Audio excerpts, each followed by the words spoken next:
Well rising to you all. A wise one once said, with their mouths, the godless will destroy their neighbors, but by knowledge, the righteous are delivered. This wise saying is asking us to be mindful of the company we keep. We have to understand that our power to speak unlocks the vibrations of manifestation. Meaning, if we speak positive, we'll get more positive in our life. And if we speak negative, we will get more negative in our life. That includes what we say over ourselves, but most importantly, what we say about others. It says, from the abundance of a heart, so a man or woman speaks, meaning that what is inside of a person will be what they talk about all day. And so this wise saying is asking us to monitor one, ourselves, but also the people who we surround ourselves with. Specifically, are we surrounding ourselves with gossipers? Are we surrounding ourselves with people who only see negatives in others? Are we surrounding ourselves with people who only know how to manifest darkness in the things that they see around them? Because if we do surround ourselves with those type of people, this is our reminder to depart. We have to understand that like begets like. Birds of a feather flock together. An apple does not fall far from the tree. All of these sayings simply mean that if you are negative, you're going to have negative people around you, negative situations, a negative life. Conversely, if you have a positive mind, you'll keep positive friends, you'll have a positive life. And it will happen this way because the positivity or the negativity is simply a condition that you are currently in. And so if you realize that you've got a very close associate who could only speak negatively about other people, you are looking at how close you are to being negative in your own life.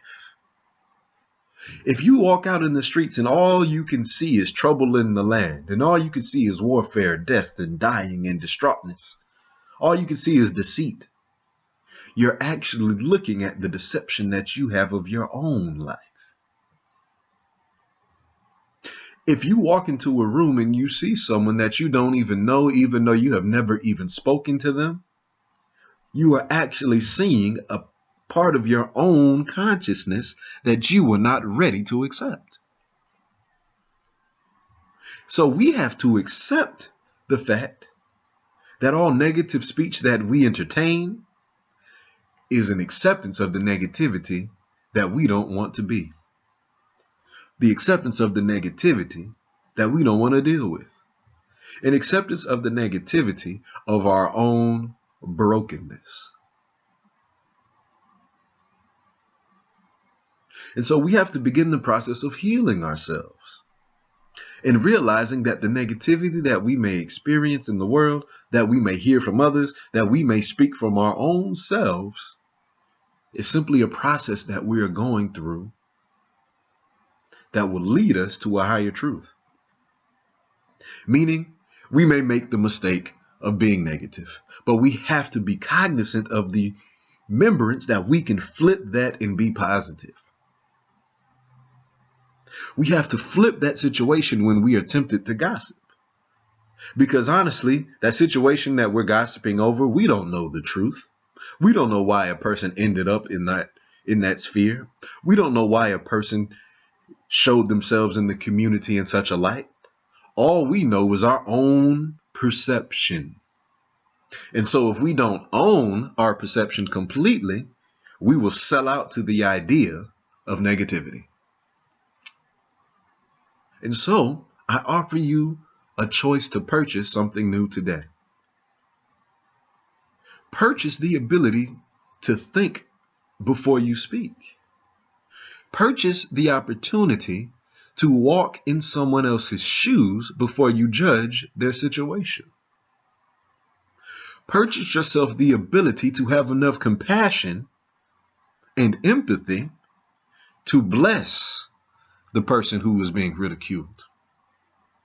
To give yourself enough time to want to know, as a compassionate partner, what is going on in their lives. Purchase yourself the ability to reflect on the idea that everything that you see and feel is negative is a reflection of your own self. So hey, next time you find yourself on the gossip pool, ask yourself, how did I get here, as opposed to how did they end up on the mill itself? Ask yourself this question: how can I live a life that people want to gossip about? What could I do that will cause people to look at me in a judgmental fashion? What can I do that will cause people to misunderstand who I am? And if you begin to think about those things, you could realize that anything could happen that will make you be a part of a ridicule or a scorn. And so think about that next time you think about someone else in a negative light, because anything could happen to them, just like anything could happen to you. Because life changes and people change. And sometimes change comes faster than we are ready for it. And then that's what opens up the mistake. And so we really have to just be slow in our mind and realize that the person that we are thinking negatively over is simply caught in the middle of a change. So help them change by sending positive energy their way with positive thoughts. Deny the attempt or the temptation to be negative on top of an already negative situation. Be the change that you desire in someone else, and bless that person and bless yourself. And if you do, blessings will abound for you both in their due season. Here is our affirmation. O soul of mine, look out and up and on, and reflect to me the wondrous life of the all-good. Look thou upon the one and be saved, and behold the face of the all-good forevermore, and let my soul reflect all of life. This is your reminder to self. Many blessings.